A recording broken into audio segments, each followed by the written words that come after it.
안녕하세요. 안녕하세요. 시니어 라이프 비즈니스를 연구하는 샤키입니다. 이번 시간에는 은퇴 후 어떤 유산을 남길까라는 뉴스 클리핑을 시작하도록 하겠습니다. 첫 번째 뉴스는 은퇴 가구의 자산 보유와 영향 요인 분석이라는 보고서가 있는데요. 과연 은퇴 가구의 자산 보유와 영향이 어떤 게 있을까 했는데 첫 번째로 꼽는 것은 우리나라만의 좀 특성이 있다라는 겁니다. 그것은 뭐냐면 가구주의 교육 수준, 또 자가 소유 여부, 개인 소득, 그리고 미래에 대한 수명 이런 것들을 얘기를 하고 있습니다. 구체적으로 보면은 여기서 고령화 연구 패널 조사라는 게 있습니다. 여기서 이제 중요한 그 속성을 어떻게 보느냐는 연구하는 사람이나 관심 있게 볼 필요가 있는데 인적인 속성, 가족, 건강 상태, 소득 및 소비, 자산 이렇게 보고 있고요. 특히 이제 노후 변수라는 걸 설명을 하고 있습니다. 그래서 예를 들어서 수도권 거주 여부가 그 변수 선정의 근거가 된 것은 수도권 거주 여부가 자산 형성에 영향을 줬다. 즉 부동산 가격의 영향 이런 것들이 되겠죠. 그리고 이제 결혼 상태를 보시면 배우자의 사망은 자산의 처분 등에 영향을 줄 것으로 예상이 된다. 이런 것들이 있고요. 또 자녀 등으로부터의 지원, 자녀 등 외부로부터의 지원은 가구의 자산 형성에 기여할 것으로 전망이 된다. 이런 것들에 대한 것이고요. 실제로 실증 분석을 요약해 보니까 크게 부동산 자산과 금융 자산에 영향을 미친 것들이 뭐냐 이렇게 봤습니다. 그랬더니 공통적으로 영향을 미친 것은 교육, 자가, 그리고 소득, 미래 수명 기대 이렇게 나왔습니다. 그 "이러한 것들이 뭐 무슨 의미가 있겠어?"라고 하겠지만 시니어를 이해하고 연구하는 사람 입장에서는 굉장히 큰 방향의 그 가지치기를 해 주는 건데요. 이 국문 초록 굉장히 요약된 그 내용을 보시면 이렇습니다. 우리나라에서는 어떤 특징이 있냐면 그 은퇴한 가구들이요. 수명에 대한 불확실성이 커졌죠. 그러니까 내가 전에는 뭐 60세 기르면 70 세면은 뭐 "잘 사는 거 아니야?" 그랬다가 주변을 보니까 90세 넘은 분들도 생기고 100 세라는 얘기도 하고 심지어 120세 하니까 '야 그러면 뭐 하고 어떻게 살지 이 긴 시간을?' 이런 것들이 생기고 두 번째는 건강에 대한 지출. 시니어가 되면요. 의료비 지출이 가장 많습니다. 아무리 정부의 지원이 많더라도 그 지출 자체가 늘어납니다. 그래서 아프면 어떻게 하지? 특히 이제 이빨 같은 거 뭐 임플란트나 이런 것도 물론 정부에서 한 한두 개까지 해 주지만 여러 가지 그 예전에 생각하지 못했던 지출이 나오거든요. 더 나아가서 상속 이런 것들이 어떤 문제나 고민거리를 주고 앞에서 본 것처럼 집을 내가 가지고 있느냐 없느냐는 큰 차이를 줍니다. 왜냐하면 첫 번째로는 집이 그동안 부동산을 통한 자산 증식 효과가 컸다라는 것. 두 번째는 주택연금으로 대변되는 그 주택의 유동화를 통한 현금 자산을 만들 수 있는 가능성이 있다는 것. 이런 것들 때문이고요. 그리고 이제 배우자의 사망도 중요한데 남성분이 한 10년 정도 더 여성분이 10년 정도 더 살게 되니까 그럼 홀로 남은 여성분들이 어떻게 그 할 것이냐. 특히 만약에 남그 일자리를 하셨던 소득원을 만들었던 분이 사망했을 때 남은 분이 일터로 가시게 되는 경우도 굉장히 많습니다. 그래서 이런 경우의 변수들을 어떻게 할 것이냐 이런 것들이 몰리다 보니 높은 그 부동산 비중이 커졌고요. 85% 65 세에서는 85%가 됩니다. 전체로 보면 한 70% 정도인데요. 그러다 보니 야 이게 부동산 가격의 변동 이런 것들에 대한 위험 노출이 크죠. 그래서 실제로 부동산 자산은 뭐 몇십억 이렇게 되지만 현금 흐름이 창출되지 않는 겁니다. 그래서 여기에 대한 고민들이 지금 살아가는 시니어들의 고민이고 또 이분들은 자녀에게 어떻게 할까에 대한 고민도 있습니다. 물론 베이비 부모로 시작되는 젊으신 분들은 나름 서로의 독립 그리고 새로운 가치관, 새로운 문화가 생겨서 그런 갈등이 적지만 고연령군인 경우에 옛날에 정말 그 자녀들을 위해서 헌신만 하시던 그런 세대인 경우에는 '아 이거라도 자식에게 남겨줘야 되지 않나?' 이런 부담감이 굉장히 크시죠. 그래서 이러한 가치관과 어떤 상황의 변화 이런 것 때문에 고민이 되고 있다라는 그런 내용입니다. 다음 뉴스는요. "외아들만 상속 재산을 줬다." 그래서 소송이 된 케이스입니다.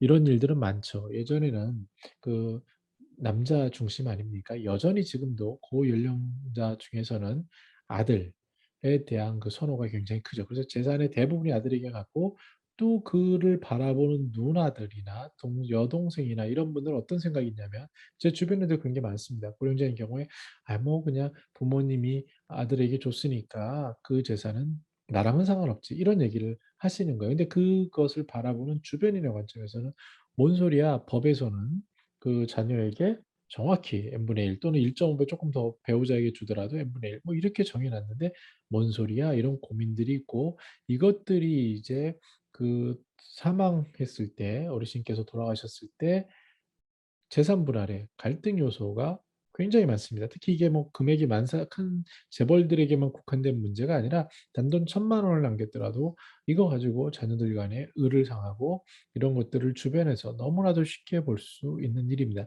여기에 대해서 그래서 민법에서는 어떻게 정했냐면요. 피상속인, 상속을 받을 사람이 생전의 일부 상속인에게만 재산을 많이 증여해 다른 상속인이 손해를 보는 것을 막기 위해서 그러니까 이제 균등하게 주기 위해서 증여된 재산 그리고 사망 시 남겨놓은 재산을 모두 더해서 이 재산의 50%에 대해서 그러니까 50%는 뭐 상속으로 주더라도 좋지만 나머지 절반에 대해서는 자녀들이 공평하게 상속을 주장할 수 있도록 규정을 한 거예요. 근데 이 뉴스는 그러면 그 남은 재산 50%를 어떻게 계산할 거에 대해서 구체적 상속 분설이라는 어려운 말이 있는데 실제로 받은 재산을 적용해야 된다 뭐 이런 얘기입니다. 근데 제가 이 뉴스를 말씀드린 이유는 유산 정리에 대해서 시니어들이 미리 준비하지 않으면 그 자녀들의 의를 깨는 것은 기본이고요. 이런 법정 다툼까지 갈 수 있는 심각한 문제라는 겁니다. 그래서 여기에서는 이전에 느꼈던 장자에게 주는 너무 치중된 것들, 이런 것들에 대한 인식 개선도 법으로 그 어느 정도 공평하게 하는 것을 가이드하고 있다는 것을 기억할 필요가 있고, 더 나아가서는 서로가 독립할 수 있게 서로가 그 웰다잉의 개념이죠. 그 전에 유산에 대해서도 꼭 크던 적던 정리하는 그런 것이 너무나도 중요해지고 있다. 그렇지 않으면 돌아가신 후에 아니면 그 이전에라도 그 법정에 그 가족들이 쓰는 것을 볼 수도 있겠구나라는 겁니다. 그래서 어떤 또 이런 뉴스도 있습니다. 갑자기 건강이 악화된 아버지, 전 재산을 사회에 환원하겠다. 물론 이것은 뭐 어느 정도 굉장히 자극적인 뉴스로 뽑은 것 같은데요. 그래서 포인트는 신탁이라는 제도가 있다는 겁니다. 그래서 생전에는 매월 일정 금액의 생활비를 받고 사후에는 지정한 단체에 기부할 수 있다라는 신탁입니다. 그래서 저도 시니어 라이프 비즈니스의 가장 큰 블루오션이 뭐냐 그러면 저는 당연히 신탁이라고 합니다. 지금 누차 제가 말씀드린 것처럼 신탁의 현황은 자산가들이 너무 많이 쓰고 있어서 그 주요 메이저 은행이나 기관에서는 그분들을 상대하기에도 일손이 부족한 게 현실입니다. 근데 어느 순간이 되면요. 이 신통이라는 것은 모든 사람의 문화가 될 거고요. 그러면 당신의 자산을 내가 신뢰하는 기관에게 맡길 건데 그 신뢰하는 기관이 누가 될 것이냐. 그리고 그 방식은 어떻게 될 것이냐. 또 재산은 어떤 부동산이냐, 뭐 증권이냐, 뭐냐. 이런 것들에 대한 고민이 있을 겁니다. 근데 여기서 가장 중요한 것은 뭐냐. 시니어들이 자기 결정을 해야 된다는 겁니다. 그래서 내 결정으로 내가 모은 돈에 대해서 어떻게 집행하겠다. 이 기사처럼 전 재산을 가족이 그 사회에 환원하겠다. 물론 가족을 위한 일부를 신탁을 통해서 남겨놓겠죠. 그래서 그런 방법들을 생각할 필요가 있고요. 그리고 더 중요한 것은 그러면 가족 구성원이 서로 독립이 돼야 되는데 지난 컨텐츠에서 사단법인 시니어 라이프의 노준식 감사님께서 독립노인이라는 화두를 던지셨는데 저는 굉장히 그 충격적이었습니다. 왜냐하면 과연 나 스스로도 독립적인가라는 질문에 뭐 자신 있게 답하기 어려운데 특히 우리의 시니어들을 보면 의존적인 게 많죠. 그런 교육을 덜 받았고 아무래도 뭐 아메리칸 스타일 이런 쪽에서는 뭐 독립은 너무 당연한 얘기지만 한국의 문화에서는 그게 좀 어색할 수 있죠. 이기적으로 보일 수도 있고 그런데 좀 다른 것 같습니다.